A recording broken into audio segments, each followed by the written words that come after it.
A man with terminal cancer was abandoned by his wife and daughter. Months later, they returned for his inheritance, unaware of what awaited them. I'd like to ask you to subscribe to our channel. Thank you. Carlos Jones, 52 years old, sat in the office of Dr. Anna, a close family friend and their longtime physician. The afternoon sunlight streamed weakly over the wooden desk before him, but his heart was buried in a darkness he couldn't describe. Anna looked at him with seriousness, holding papers that seemed to weigh a ton. Carlos knew something was wrong, but he wasn't prepared for what he was about to hear. "Carlos, the results leave no doubt," Anna said, her tone professional yet tinged with empathy. "You have advanced pancreatic cancer. According to the scans, it has metastasized to other organs. The prognosis isn't encouraging. With treatment, you might extend your life by a few months, but without it, we're talking 6 months, maybe less." The words exploded in his mind like a bomb. Carlos tried to speak, but no sound came out. He took a deep breath, feeling like the air wasn't reaching his lungs. It wasn't just the fear of death, it was the fear of what he would leave behind. The image of Charlotte, his wife, and Sarah, his 22-year-old daughter, immediately formed in his mind. How would they survive without him? He had spent his entire life working to provide them with a comfortable life, building a car dealership from the ground up that had become the pride of the city. And now, everything seemed to be crumbling. "Is there anything else I can do?" he finally asked in a faint voice. Anna shook her head, but then added something that ignited a spark of doubt in his mind. "Carlos, there's something unusual in your blood tests. One marker level isn't typical for patients with this type of cancer. It could be an anomaly or something else, but ideally, we do more tests. Although I understand if you decide not to pursue it." Carlos lowered his head and simply replied, "It doesn't matter, Anna. I have enough to deal with." But as he left the office, her words lingered in his mind. The drive home was silent and felt endless, even though he lived just a few kilometers away.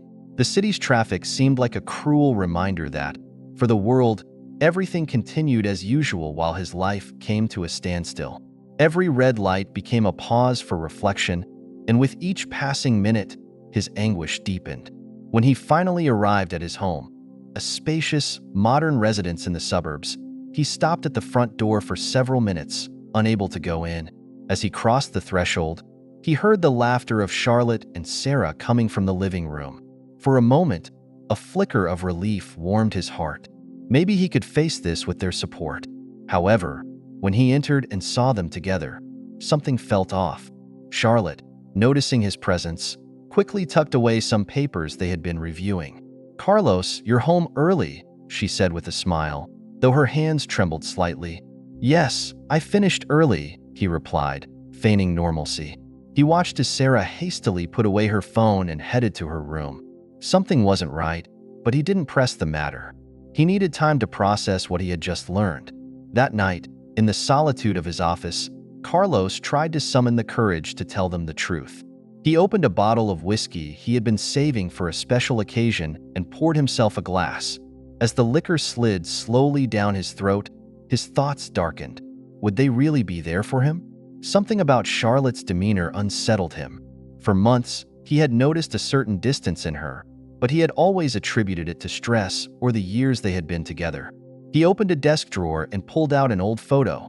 Him, Charlotte, and Sarah, smiling during a beach vacation. Back then, it seemed like nothing could break their bond. But now, with his diagnosis weighing heavily on him, the image felt like a relic from a time that no longer existed. The next morning, Carlos woke up determined to tell them the truth. During breakfast, Charlotte was making coffee while Sarah scrolled through her phone. Carlos watched the scene in silence, trying to etch it into his memory as if it were the last time. Finally, he cleared his throat and said, "We need to talk." Both looked up at him simultaneously, their faces curious. "I have something important to tell you," he continued, trying to steady the tremor in his voice. "I went to the doctor yesterday. They ran some tests, and the results aren't good. I have terminal cancer. I have 6 months left, maybe less." The silence that followed was deafening. Charlotte dropped the spoon she was holding, and Sarah, with tears welling up in her eyes, whispered, "Dad, that can't be true. I'm sorry, but it's the truth." I didn't want to keep it from you any longer." Charlotte approached and hugged him, but her gesture felt mechanical, distant. Sarah, on the other hand, burst into tears and ran out to the garden.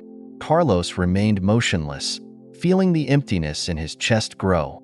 Was this the support he would receive? Though Charlotte's words were meant to comfort him, her eyes seemed elsewhere. While Charlotte slept that night, Carlos walked out onto the balcony with a glass in hand. He gazed at the city lights and wondered what it would feel like to disappear. Would they remember him fondly? Or would he simply become a figure who, upon dying, faded into a distant memory? At that moment, he made a decision. If he was going to die, he would do so ensuring that everything he had built ended up in the right hands. And if anyone tried to take advantage of his situation, he would make sure they didn't succeed. Before returning to bed, he passed by Charlotte's purse, which was on the table. Something was sticking out slightly, a receipt for a recent legal consultation. Carlos frowned as he slipped it into his desk drawer. He didn't know what it meant, but he was determined to find out. Before we continue with the story, I'd like to ask you to subscribe to our channel. Thank you.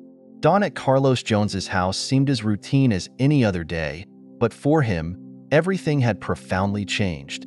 He sat by the window with his cup of coffee, watching the cars move along the street. His mind was trapped on the image of the legal consultation receipt he had found in Charlotte's handbag. What was his wife planning? He tried convincing himself it might be a coincidence, but his instincts told him there was something deeper behind it. When Charlotte and Sarah came down for breakfast, Carlos decided to observe them more closely. Charlotte seemed rushed, constantly checking her phone while cutting fruit. Sarah, on the other hand, avoided looking at him directly, as if the weight of yesterday's conversation still rested heavily on her shoulders. "Dad, how are you feeling today?" Sarah finally asked, breaking the silence. Her eyes showed concern, but Carlos detected something in her tone. It was distant, as though the question was made out of obligation rather than genuine interest. "I'm fine, sweetheart. Thanks for asking. How are you?" he responded, trying to keep his tone light. Sarah nodded without much enthusiasm and returned to scrolling through her phone. Carlos sipped his coffee, trying not to let the sadness consume him. Hours later, as Carlos reviewed some documents for the dealership, he overheard Charlotte speaking on the phone in the next room. The door was slightly ajar, and though he tried not to listen, her words froze him in place. "Yes, I've already spoken with the lawyer. He suspects nothing, but I need this to be quick. I can't stay here much longer." Carlos's heart began to race. Her words cut into him like knives. What was she talking about? What couldn't she continue doing? Charlotte kept speaking, but her voice dropped, and he couldn't catch the rest of the conversation. When Charlotte ended the call and stepped out of the room, Carlos pretended to be engrossed in the papers before him. She passed by, offering a quick smile before heading to the kitchen. Her expression gave no hint of what she had said moments earlier. Carlos watched her walk away, feeling the seed of mistrust begin to grow within him. That afternoon, he decided to take a walk in the nearby park. He needed clarity, a moment away from the house, which now felt like a place shrouded in shadows. As he reached the park, he spotted Sarah sitting on a bench, her head down and tears in her eyes. He approached cautiously and sat beside her. "Is everything all right, sweetheart?" he asked softly. "No, Dad. Everything is wrong. I don't know how to handle this, knowing you're going to die. I'm not ready to lose you." Carlos looked at her with compassion. He wanted to say something to comfort her, but he knew there were no words that could truly ease her pain. "I understand how you feel, Sarah. Believe me, there isn't a moment when I don't think about what's coming. But I don't want you to live in fear. I want you to remember that no matter what happens, I'll always be proud of you." Sarah hugged him, letting her tears flow freely. However, Carlos noticed something strange about her reaction. It was as if her anguish was mixed with guilt. He chose not to press her, but his intuition told him Sarah was also hiding something. Later that night, Carlos checked the safe where he kept his most important documents, including his will. He knew Charlotte had access to the combination, but he wanted to make sure everything was in its place. As he inspected the safe, he noticed the will was slightly out of its usual spot, as though someone had moved it. There was no evidence anything was missing, but the mere fact that someone had touched those documents left him feeling vulnerable. He closed the safe with more force than necessary, sensing his trust in Charlotte and Sarah slowly unraveling. The next morning, during breakfast, Charlotte casually mentioned she needed to go out for an important meeting. Carlos, still processing everything he had discovered, tried to appear indifferent. "What's the meeting about?" he asked, feigning curiosity. "Just some social club matters." "Nothing important," Charlotte replied without looking at him directly. Carlos didn't push further but made a mental note of her response. He waited for her to leave before taking action. He checked the call history on the house phone, looking for clues about the lawyer Charlotte had been in contact with. He found an unfamiliar number and wrote it down, determined to investigate further. Charlotte returned later than usual. Upon entering, she avoided Carlos's gaze and went straight to the bedroom. Carlos, pretending to be distracted on the couch, decided to discreetly follow her. He watched from the slightly open door as she pulled some documents from her handbag and placed them in a drawer of her vanity. "How was your meeting?" he asked from the doorway, startling her. "Good. Just club stuff, like I told you," she replied quickly, trying to sound nonchalant. Carlos nodded but said nothing more. That night, while Charlotte slept, he carefully opened the drawer. He found a folder containing legal papers, but before he could examine them, he heard Charlotte stir in bed. He closed the drawer hastily and returned to the couch, his heart pounding. The silence of the early hours was broken by the sound of a message on Charlotte's phone. Carlos, sitting in the living room, noticed the glow of the device illuminating the space. He walked over to the phone and read the sender's name, Attorney Martinez. The message read, "The documents are ready. Call me to coordinate the next steps." Carlos felt a knot form in his stomach.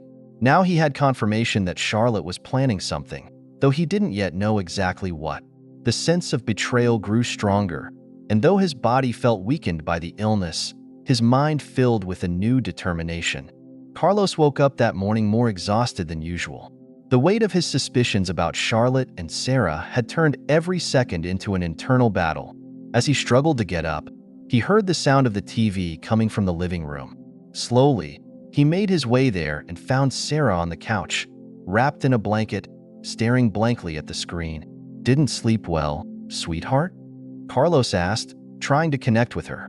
Sarah glanced at him briefly before lowering her gaze. "Not really. I've been thinking a lot about all of this, Dad, about how everything's going to change." Carlos sat beside her, sensing an opportunity for a deeper conversation. "It's true things will change, Sarah, but I want you to know that what I want most is for you to keep moving forward, to stay strong. Everything I've done in my life has been for you and your mother." Sarah nodded, but her expression remained unchanged. Carlos noticed a flicker of guilt in her eyes, but chose not to push her. He wanted her to open up on her own. Minutes later, Charlotte appeared in the living room, dressed and ready to go out. She wore an immaculate blouse and a perfume Carlos remembered she only used for special occasions. She stood by the door, checking her handbag.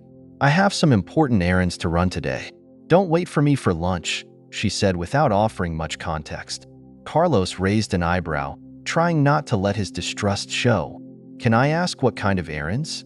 "Just club matters and some shopping. Nothing important," Charlotte replied with a brief smile that, to Carlos, seemed more rehearsed than genuine. She left quickly, and Sarah, still on the couch, sighed deeply. "Lately, Mom hasn't stopped going out.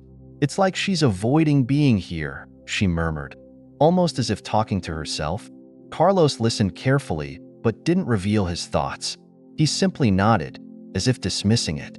Internally, however, his suspicions were growing, like a fire he couldn't extinguish. That afternoon, Carlos decided to spend time in his office. While sorting through some old papers, he came across a folder of family photographs. Inside were pictures from birthdays, vacations, and happy moments with Charlotte and Sarah. He paused at a photo from a beach trip, where all three of their smiles seemed genuine and full of love. The sound of the doorbell pulled him out of his thoughts. Opening the door, he found Davies, his childhood friend, holding a grocery bag and wearing a warm smile. "Carlos, I thought you might need something, so I dropped by," Davies said, walking in casually. Thanks, my friend. I'm really glad to see you, Carlos replied, sincerely relieved by the company. They sat in the kitchen as Davies unpacked the items he'd brought. They chatted about everyday topics, but Carlos couldn't help expressing some of his frustration. You know, Davies, sometimes I feel like I'm living with strangers. Charlotte and Sarah are here physically, but emotionally, it's like they're somewhere else. I don't know if it's my illness or something else, but I feel like they're hiding something from me. Davies looked at him intently, his expression filled with concern. Carlos, I know this isn't easy for them to process, but you have every right to feel supported. If you think something's wrong, don't keep it to yourself. Talk to them, confront them. Carlos nodded slowly, though he knew it wouldn't be that simple. Hours later, as Davies said his goodbyes and left, Carlos noticed Sarah coming downstairs, talking on the phone. Her tone was low, but the tension in her voice was unmistakable. I don't know if Mom has everything under control. Yes, I think he suspects something. I know. I just hope this ends soon. Carlos froze, hearing his daughter's words. When Sarah noticed his presence, she immediately hung up. I was talking to a friend. It's complicated. You know, all this stress and everything, she said nervously, avoiding his gaze. Carlos pretended to believe her and went up to his room, feeling betrayed once again. Every little detail seemed to confirm that his family was planning something behind his back. While Charlotte was preparing dinner, Carlos approached the kitchen with a serious expression. He decided to try a different approach, hoping for answers without being too direct. Charlotte, I've been thinking about something. What do you think about planning a trip? Something to relax the three of us, away from all this stress, he suggested. Charlotte looked at him, surprised, and then forced a smile. Carlos, I don't think that would be the best idea right now. Besides, with everything going on, it would be hard to organize something like that. Hard? I don't understand why. We could find a quiet place, maybe by the beach, like we used to do, Carlos insisted, trying to gauge her reaction. I just don't think it's a good idea.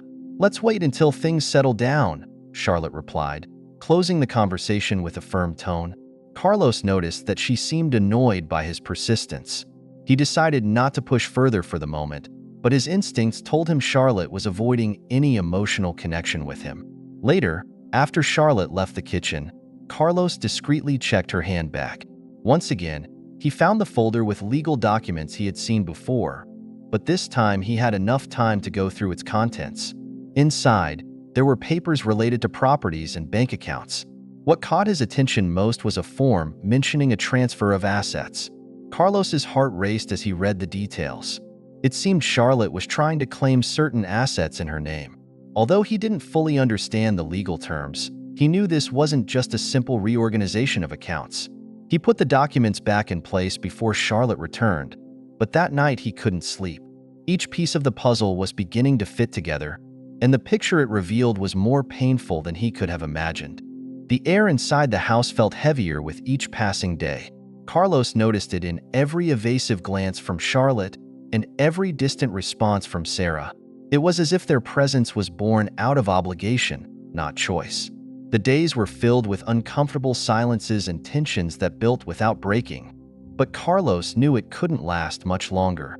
The morning began with gray skies. Charlotte stood in the kitchen preparing coffee, moving mechanically, while Carlos watched her from the doorway. He decided it was time to confront her, not with anger, but with honesty. "Charlotte, we need to talk," he said firmly, breaking the silence. Charlotte froze but didn't turn around. "Talk about what, Carlos?" she asked, her tone deflective. "You know what? I've noticed how you're pulling away more and more each day.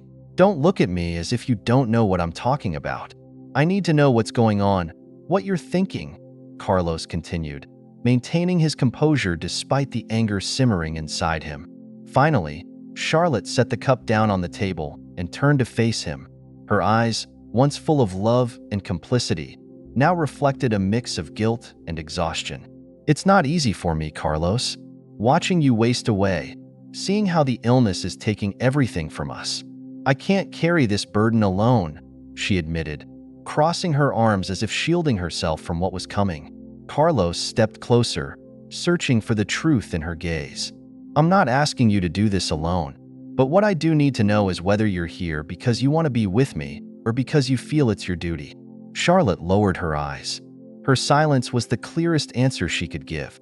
Hours later, as Carlos tried to organize his thoughts in his office, Sarah burst into the room, tears streaming down her face.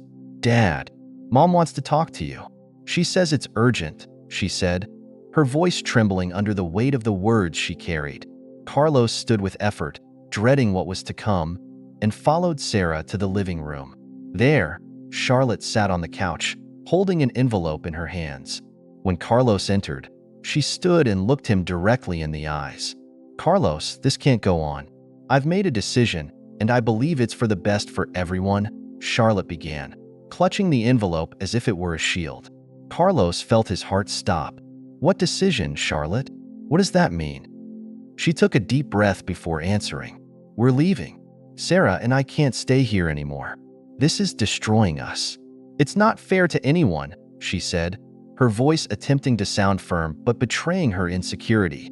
Carlos turned to his daughter, searching her face for some sign of support, but Sarah avoided his gaze. Her hands trembled, and she seemed unable to speak. "You're taking my daughter with you? Is that what you're saying?" Carlos asked, his voice a mixture of disbelief and desperation. Charlotte nodded slowly. "She agrees with me. Carlos, this isn't an attack on you. It's a way to survive. I don't want Sarah to live through this. I don't want it to consume me too." Survive? Is that what you call this? Abandoning someone who's always been by your side, even in the hardest moments? Is that your definition of love? Carlos retorted, his voice rising slightly with each word. Charlotte pressed her lips together and looked away. "I'm sorry, Carlos, but it's already decided. We're leaving tomorrow." The silence in the house was more deafening than ever. Carlos stayed awake in the living room, staring at the shadows on the walls, unable to fully process what was happening. Past midnight, he heard soft footsteps on the stairs. Sarah appeared in the dim light, her eyes swollen from crying. "Dad, I didn't want this to happen," she murmured, stopping a few steps away from him. Carlos turned to her, his face etched with exhaustion and pain. "Then why are you letting it happen, Sarah? You're my daughter.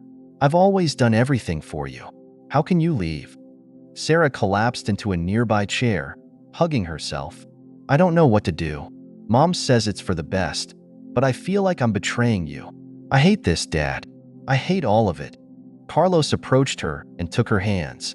"Sarah, I don't need you to choose between me and your mother, but I do need you to be honest with yourself. If you don't want to go, tell me. We'll fight together, like we always have." Sarah began to sob but couldn't answer. The guilt consumed her, and Carlos knew in that moment he couldn't force her to stay. The next morning, Charlotte and Sarah packed their things in silence. Carlos watched from the doorway of his office, not intervening. When they finished, Charlotte approached him with a folded piece of paper in her hand. "This is for you. It's an explanation, though I'm not sure you'll really understand it," she said, placing the letter on his desk. Without another word, she and Sarah left, closing the door behind them. Carlos stood there, staring at the letter as if it were a foreign object. Finally, he opened it. "Carlos, I have no words to justify what I'm doing. I'm not strong enough to face this, and I'm deeply sorry. I hope that one day you can forgive me." The words were cold, impersonal. They weren't those of someone who truly regretted their actions, but rather of someone trying to ease their own guilt. Carlos folded the letter and placed it in a drawer. He didn't want to forget it, but he wouldn't let it define him either. Carlos woke up to a silence that grew heavier with each passing dawn. The days were long and burdensome since Charlotte and Sarah had left. The house, once filled with laughter and movement, now felt like a mausoleum that preserved the echoes of a family that no longer existed. He spent hours staring at the ceiling, reliving happy moments they had shared, though each memory ended with a pang of betrayal lodged deep in his chest. One day, as he tried to distract himself by going through old photographs, a sound broke his trance. The doorbell echoed through the emptiness of the house. Confused, Carlos rose slowly, almost fearing who might be on the other side. When he opened the door, he found Davies, his childhood friend, standing firm with suitcases in hand. Beside him was Lauren, his 23-year-old daughter, holding a bouquet of flowers and wearing a shy smile. "Carlos, we couldn't leave you alone," said Davies as he stepped across the threshold without waiting for an invitation. "You're going through enough, and you've been like a brother to me my whole life. I'm not going to let you spend your days in solitude."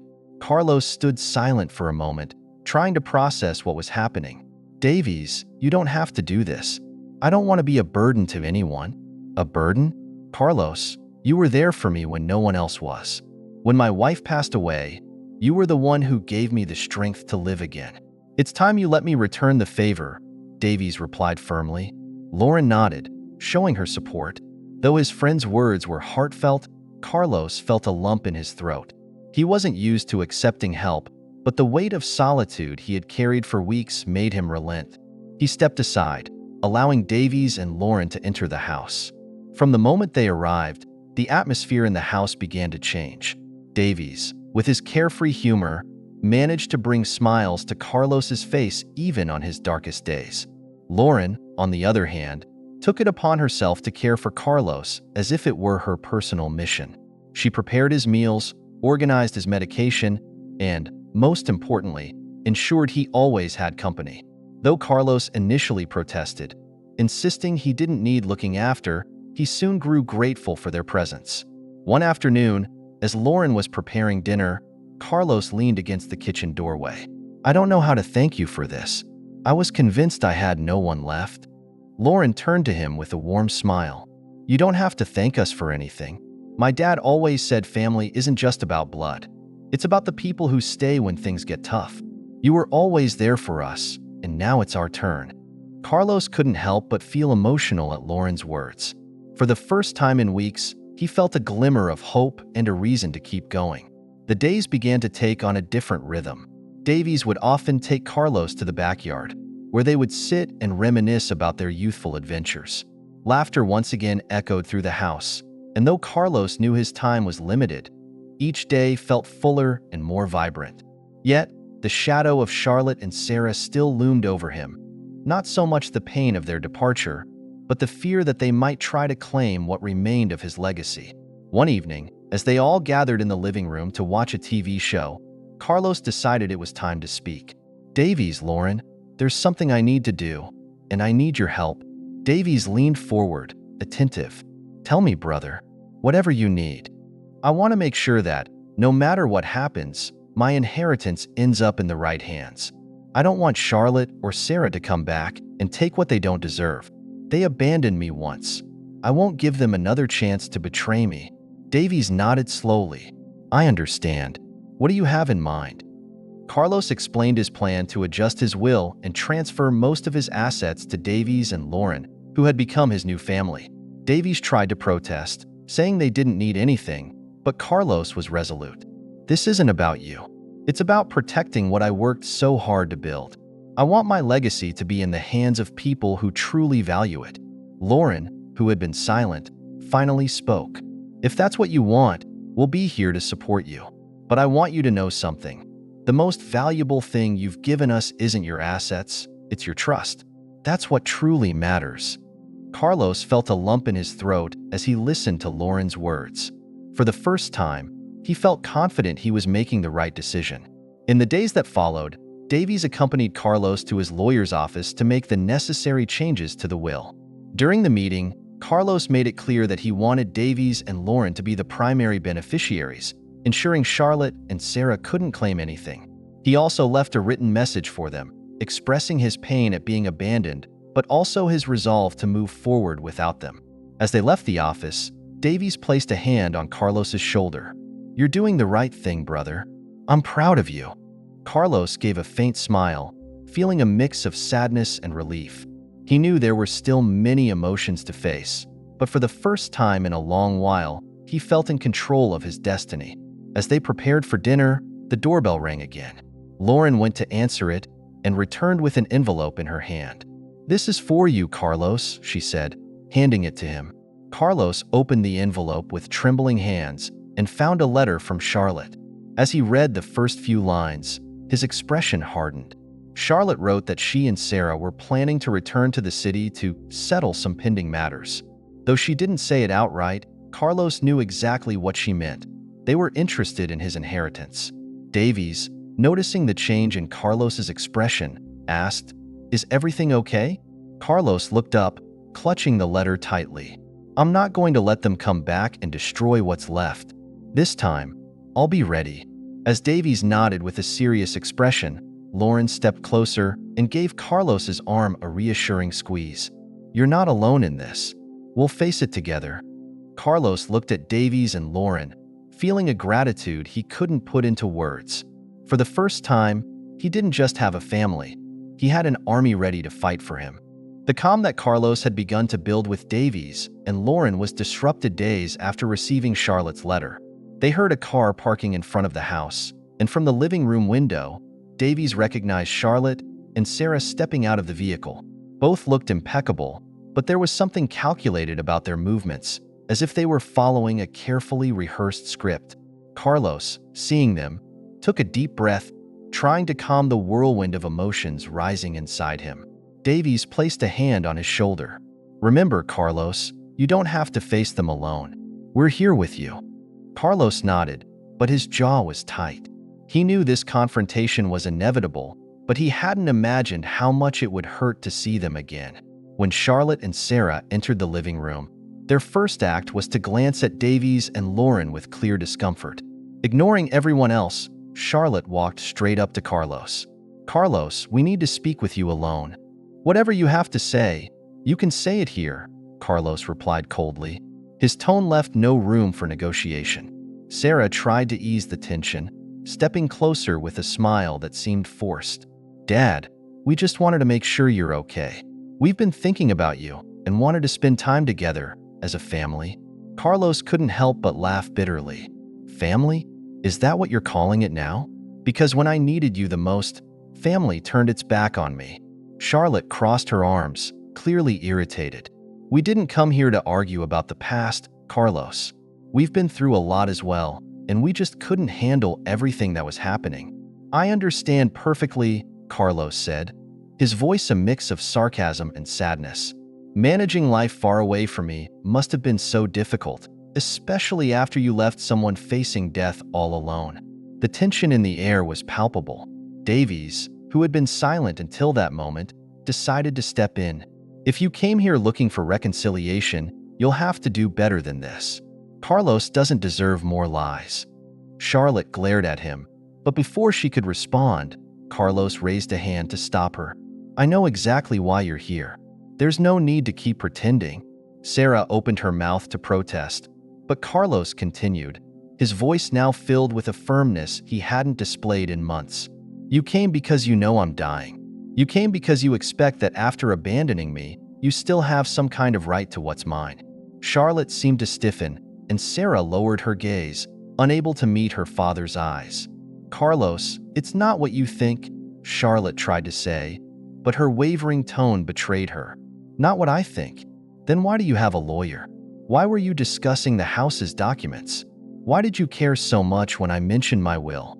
Carlos slowly stood, leaning on the table, and fixed his gaze directly on Charlotte. "Tell me, Charlotte, how much is my life's work worth to you?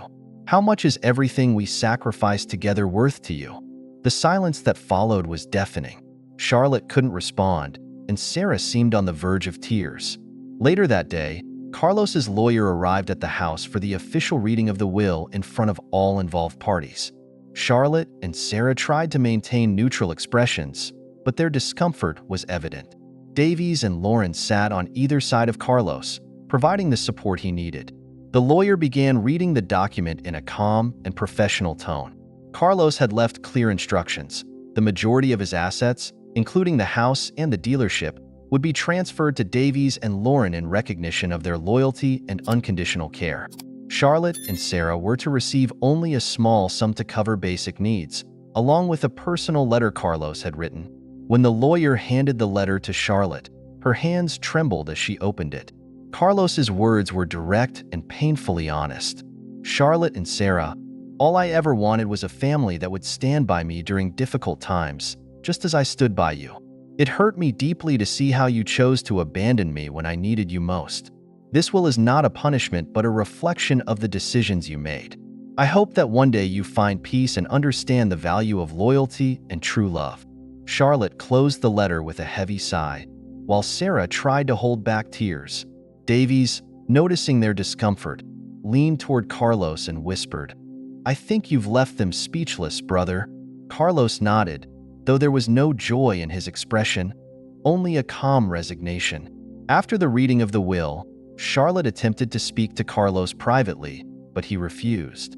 "Everything I needed to say to you is in that letter. If you're looking for redemption, you won't find it here. Now, I need to focus on what remains of my life, and I won't waste it on belated regrets." Charlotte and Sarah eventually left, leaving a lingering silence in the house. Davies and Lauren, though confident Carlos had made the right decision, could see that the encounter had left its mark on him. As Lauren cleaned the dishes in the kitchen, Carlos approached her and spoke quietly. "Thank you for being here, Lauren.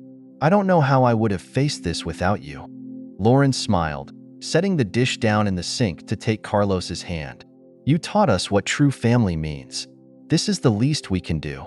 Carlos looked at her with bright eyes, grateful to have found a new kind of love and loyalty in his life, even in his final days.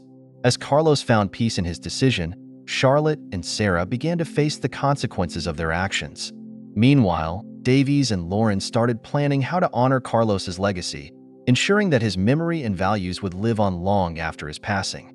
With the will settled and one of the most painful chapters of his life closed, Carlos dedicated his remaining days to a serenity he once thought unreachable. While the weight of Charlotte and Sarah's betrayal still lingered, his thoughts were now consumed by ensuring that everything he had built would have a lasting purpose. Davies and Lauren were no longer just companions. They had become true family. Their bond had not only filled the voids in Carlos's life, but also given him a new perspective on what truly mattered. One afternoon, as Carlos rested in his favorite chair, gazing at the mountains through the window, Davies entered the living room carrying a wooden box. He placed it on the table and said, "Carlos, we found this while sorting through the dealership's papers. We thought you'd want to see it." Carlos eyed the box with curiosity, and upon opening it, he discovered old photographs, letters, and sketches from the early years of his business. Among the items was a list of employees who had been with him since the beginning. Seeing those names reminded him of how much building something from scratch had meant, not just for financial success, but for the relationships he had formed along the way. "You know," Carlos said, holding a photo of smiling employees in front of his first store, "this is what really mattered. Not the cars or the money, but the people. They trusted me, worked hard, and helped me build something that could endure."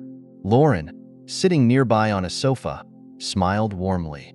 "That's what we want to do, Don Carlos. We want everything you started to continue helping people. Your legacy can be more than just a business. It can be hope for others." Carlos nodded, moved by Lauren's words. "You're right, Lauren, and I think I know how we can make that happen." With Davies and Lauren's help, Carlos decided to transform his dealership into more than just a business. They converted one of the branches into a community center that trained young people in mechanics and administration, offering opportunities he had once dreamed of as a young man. Though Carlos couldn't personally oversee every detail, he entrusted the project to Davies and Lauren, confident in their vision and dedication. On the day of the grand opening, Carlos attended in a wheelchair, surrounded by the few remaining friends from his past life. Davies gave a speech highlighting the importance of loyalty, hard work, and not abandoning those who need us most. But the most emotional moment came when Lauren took the stage. "Today, we're not just celebrating the start of a new project. We're honoring the life of a man who taught us that family isn't always about blood. Don Carlos showed us that even in the darkest moments, there is light if we're willing to open our hearts." This center is a reflection of his love for people and his desire to make the world a better place. Applause filled the room, and Carlos, visibly moved, let a tear escape as Lauren leaned down to hug him. Meanwhile, Charlotte and Sarah faced the consequences of their choices. Though the will had left them little, what truly affected them was the emotional void Carlos's absence created in their lives. Sarah, in particular, began to deeply reflect on her actions. For the first time, she felt the need to make a genuine change in her life. One day, Sarah appeared at the door of the community center, her face showing sincere remorse. Davies greeted her. "What are you doing here?" he asked, though his tone wasn't hostile. "I want to help," Sarah replied. "I know what we did was wrong, and I don't expect forgiveness, but I want to do something to honor my dad. I need to." Davies studied her for a few moments before nodding. "If you're truly willing to work, then there's a place for you here. But you'll have to prove you're serious." Sarah became a volunteer at the center, working tirelessly to show that her regret was genuine. While Lauren initially kept her distance, she gradually began to see a true desire for redemption in Sarah. In his final days, Carlos relished the peace he had built around him. One afternoon, while resting in the garden, Lauren handed him a letter she had found in the box of memories. It was a letter he had written many years ago, addressed to a younger version of himself. He read the words with a bittersweet smile. "Never forget why you started. Success isn't measured in money, but in the impact you have on the lives of others. If you ever lose your way, return to your roots and remember that the most important thing is to love and be loved." Carlos closed his eyes, feeling that he had fulfilled that promise. Days later, Carlos passed away surrounded by Davies, Lauren, and other close friends. His passing wasn't met with sadness, but with gratitude for the life he had lived and the lessons he had left behind. At the funeral, Lauren read a poem Carlos had written during his final days. "The love we give is the only thing that endures, beyond time, beyond death. Do not mourn what was lost, but smile for what was lived. For in every act of kindness, I am there with you." Charlotte and Sarah, who also attended, couldn't hold back their tears as they heard those words. They knew they could never undo the damage they had caused, but both committed to honoring Carlos's memory in the best way they could. Carlos Jones's legacy continued through the community center and the lives it transformed.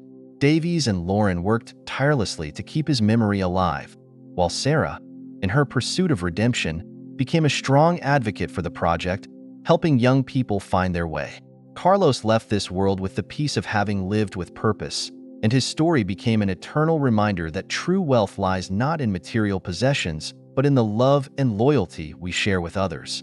Thank you for listening to this incredible story until the end. If you enjoyed it, leave a like and subscribe to the channel. We also suggest watching the video that appears on the screen so you can discover other amazing stories, because I guarantee you'll be surprised.